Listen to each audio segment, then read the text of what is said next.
Est-ce que vous connaissez le cercle de la vie qui copie l'art, qui copie la vie, qui copie l'art, qui copie la vie, etc. Pour vous en parler déjà, je vais faire un petit constat.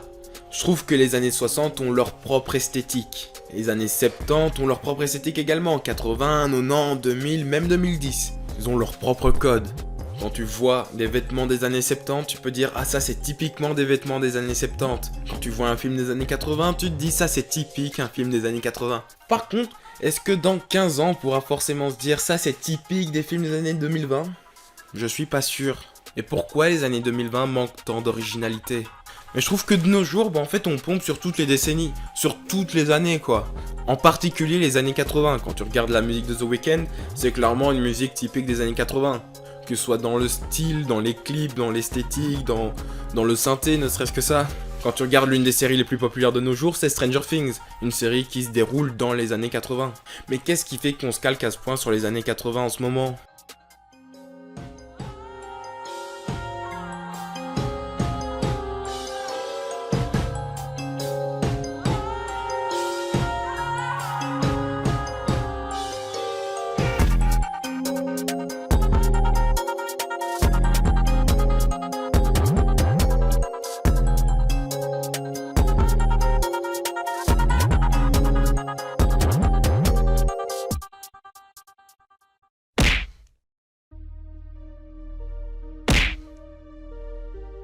Cette phrase résume très bien cette vidéo. Bon, je vous vois venir avec « Non, parce que ce film-là, il s'inspire de rien, parce que c'est le tout premier film au monde ». J'espère déjà de 1 que vous parlez pas comme ça, et puis c'est le débat éternel de l'œuf ou la poule. Quand le cinéma arrive, c'est un petit peu comme une peinture animée, et en effet, les premiers films s'inspiraient grandement de la peinture ou juste de la photographie. Mais eux-mêmes, avant ça, les photographes et les peintres s'inspiraient de leur propre vécu. Je vais reprendre comme exemple Twilight. Alors, une nouvelle série Twilight vient d'être annoncée, et je pense qu'elle va se baser sur les romans. Le seul problème, c'est qu'il y a les films, en fait. Et ils sont très populaires, et ils sont sortis il y a à peine, 16 ans? Oui, je suis désolé pour le coup de vieux que je viens de vous mettre. Oui, les films Twilight ont bien 16 ans. Alors, arrêtez de me faire chier avec le coup de vieux que je viens de vous mettre, ou alors, je vais vous dire que dans 2 mois, on sera plus proche de 2030 que de la sortie d'Infinity War. Ah, vous l'avez cherché. Vous l'avez cherché. Mais le problème, c'est que notre cerveau fera instinctivement le lien avec le film. Quand on y pense, le film adapte le livre, qui lui-même s'inspire d'un mythe, le mythe du vampire. Et donc, par conséquent, il faut savoir le connaître. Pour pouvoir détruire les codes du vampire, il faut le connaître par cœur. Le mythe lui-même a été fondé par Dracula, le roman de Bram Stoker, qui lui-même s'inspire grandement d'un des tout premiers films, Nosferatu, qui lui-même s'inspirait du cri d'Edward Munch, qui lui-même s'est inspiré de ses propres émotions pour faire cette peinture. Mais pourquoi cette prochaine adaptation risque d'être moins originale et de moins perdurer dans le temps? On va refaire tout, mais à l'envers. Donc, de base, ce sont des émotions. Le truc le plus original au monde.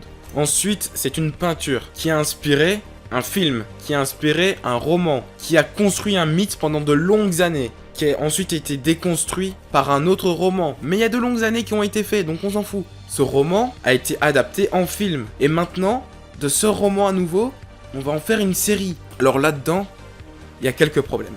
Déjà, c'est que c'est adapté la même source originale. Alors ça a déjà été fait par de nombreuses choses, par exemple Dune, il y a déjà eu d'autres films. Mais je veux dire, Twilight, ce sont quand même des films connus du grand public, très très connus. Et puis comme je l'ai dit, il y a un autre problème, c'est que c'est le même média. À chaque fois, il y a eu des petits changements, c'est passé de sentiments à peinture, à film, à livre, etc. Ici, on va passer de série à film. Alors oui, série et film, c'est pas totalement la même chose. C'est comme si tu me disais, non, ça n'a pas été fait à la peinture, ça a été fait à l'aquarelle. Et puis, il y a un troisième problème, c'est que ce n'est pas inspiré. Tous les trucs jusqu'ici, ça a été inspiré. Ici, c'est une adaptation. Et en plus, là, c'est une deuxième adaptation. De toute façon, je dis ça pour Twilight, mais c'est vrai pour Harry Potter et tout ce qui s'ensuit. Et puis, on peut rajouter à ça un quatrième problème. C'est que, en fait, les films, là, maintenant, ils sont intemporels. Avec tous les sites de streaming, que ce soit légal ou illégal, ou les DVD, Rest in Peace, bien évidemment. Mais bon, c'est vrai que là, je parle surtout d'adaptation, d'inspiration, etc. Mais par rapport aux œuvres originales, alors.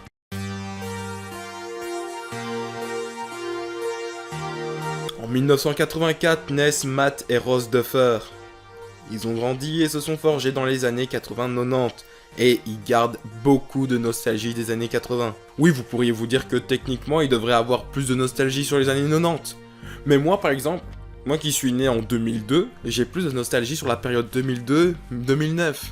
Et c'est même bizarre à dire, mais des fois, je ressens même de la nostalgie sur une période que je n'ai pas connue.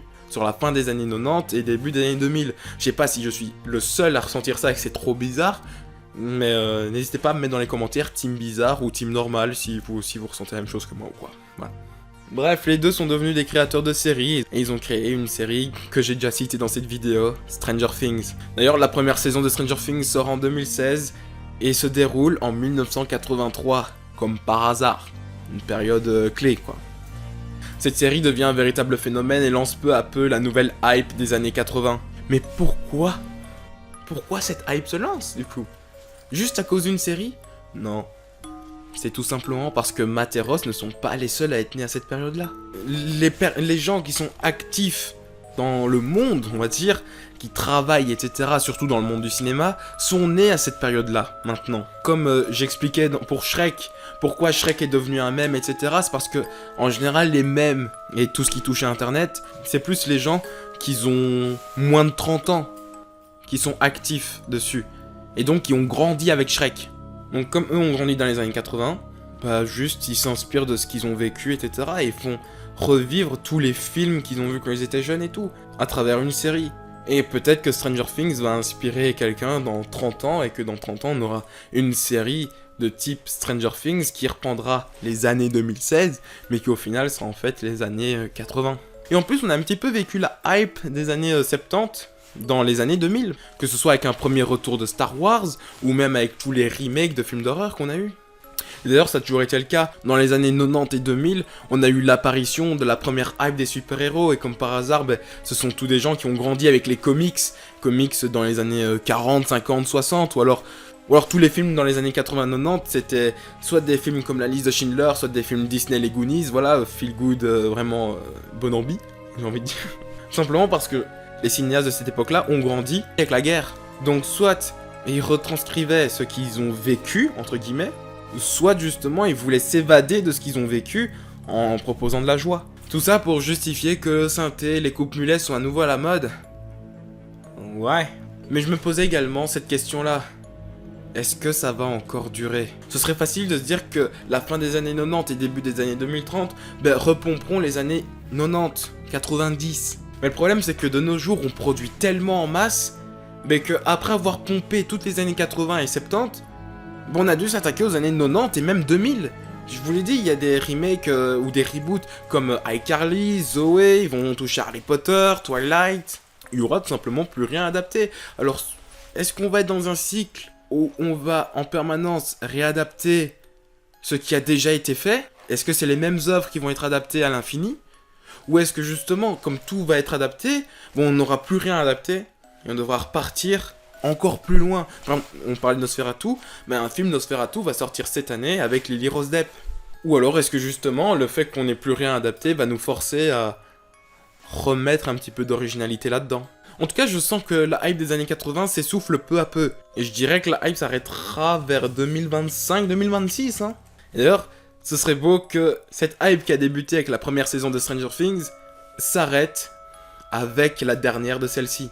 J'ai énormément parlé du cinéma, mais tout est touché par ça. Par exemple, le catch, clairement, on a un Cody Rhodes, le super-héros des fans et des enfants, fils de l'Amérique, qui est le nouveau John Cena, qui lui-même était le nouveau Hulk Hogan, qui lui-même était adapté. La télé-réalité, qui a débuté avec des émissions et des candidats assez vulgaires, portés sur le sexe, qui évolue en émissions où on voulait juste mettre des gens pas forcément vulgaires, mais qu'on prend quand même pour leur physique et dont on va pouvoir rigoler, parce qu'ils ont moins de culture. Puis on a évolué dans le sens où on a essayé de trouver des concepts. Je trouve que les récentes émissions mettent justement plus en avant les concepts que leurs candidats, ou du moins que leurs bêtises. Par exemple les 50, les apprentis, etc. Je pense que c'est même une volonté de la production d'arrêter de mettre en avant leur manque de culture. Parce que je pense qu'on s'est trop moqué d'eux.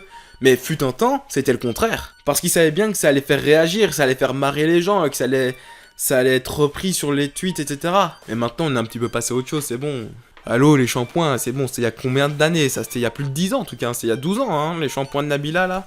Je dis pas que c'est plus le cas, évidemment, qu'on peut mettre des moments où ils paraissent un petit peu bébêtes, Mais vraiment, regardez une émission de télé-réalité de 2012, le montage c'était vraiment « Regardez, il parle pas bien français lui !» Combien de lettres se compose l'alphabet? Vous avez juste à les compter. 15, 14, 13, 12, Vas-y, Tarek. 10. K-L-M-N-O-P-Q-U-Q. 30, 39, 38. Il y a 26 lettres dans l'alphabet. 26. Et là on vient un petit peu aux originaux avec des programmes comme la Star Academy, l'île de la Tentation et Secret Story. Et justement en parlant de retour aux fondamentaux, la télé-réalité qui a le plus buzzé, qui a le plus fonctionné, c'est surtout ça, de l'année 2023, c'est Frenchy Shore, une émission où c'est juste des gens assez vulgaires qui parlent de sexe H24. Et si ça fonctionne, c'est parce que ça rafraîchit justement toutes les émissions qu'on a et qui sont codées pareil depuis 2014. Et mon dernier point, ce sera YouTube. Si je peux faire des comparaisons pareilles avec le cinéma, le catch ou même la télé-réalité, c'est parce que ce sont des trucs assez vieux. Alors que YouTube, c'est assez récent. Hein. Il n'y a pas forcément de vague. Enfin si, il y a ce que je dis être l'âge d'or de YouTube. La période où c'était juste une personne face cam mal cadrée dans son salon ou sa chambre. Puis on a évolué sur des concepts écrits et produits, mais c'était assez rare. Puis il y a eu la vague du fit and fun. Et maintenant, nous sommes dans une période de télévision où chaque youtubeur est une chaîne télé avec des concepts d'émissions. Et même si j'adore ce genre de concept, je pense qu'on a atteint un point de rupture. Si les gens ont quitté la télé pour YouTube, c'est parce qu'ils en avaient marre de voir des entités sur des plateaux et qu'ils voulaient justement voir des gens, des vrais gens en facecam. Et je pense qu'on va arriver à une période où refaire du facecam suffira amplement pour le youtubeur et pour simplement le consommateur également. Bon, je me le suis toujours dit, mais je pense que je suis un bon exemple pour ça. Jordanalyse, c'est une émission assez vieillotte. Mais déjà, j'ai utilisé le terme émission. Qui utilise le terme émission? Ce sont les JDG ou alors Antoine Daniel qui utilisait ça avec What the Cut. Ça, c'était des émissions. Il y a plus les personnages parlants, etc., comme les SLG ou les JDG, les What the Cut. Moi, j'ai hésité à introduire des personnages aussi, hein. Mais je me suis dit, ça fait trop podcast, quoi. Ça fait trop podcast de l'époque. Mais pourquoi pas se lancer dans ce délire? J'ai des costumes, parce qu'en soi, ça c'est récurrent pour les Jordanalyse. Et sachez que je porte jamais cette veste et ce t-shirt en dehors des Jordanalyse, hein. C'est mon costume de personnage, quoi.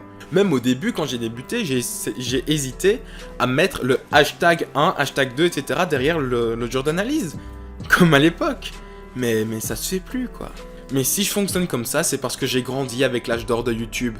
Mais ça, on en reparlera plus tard, car oui, j'ai un petit projet. Mais ça, ce sera dans une autre analyse.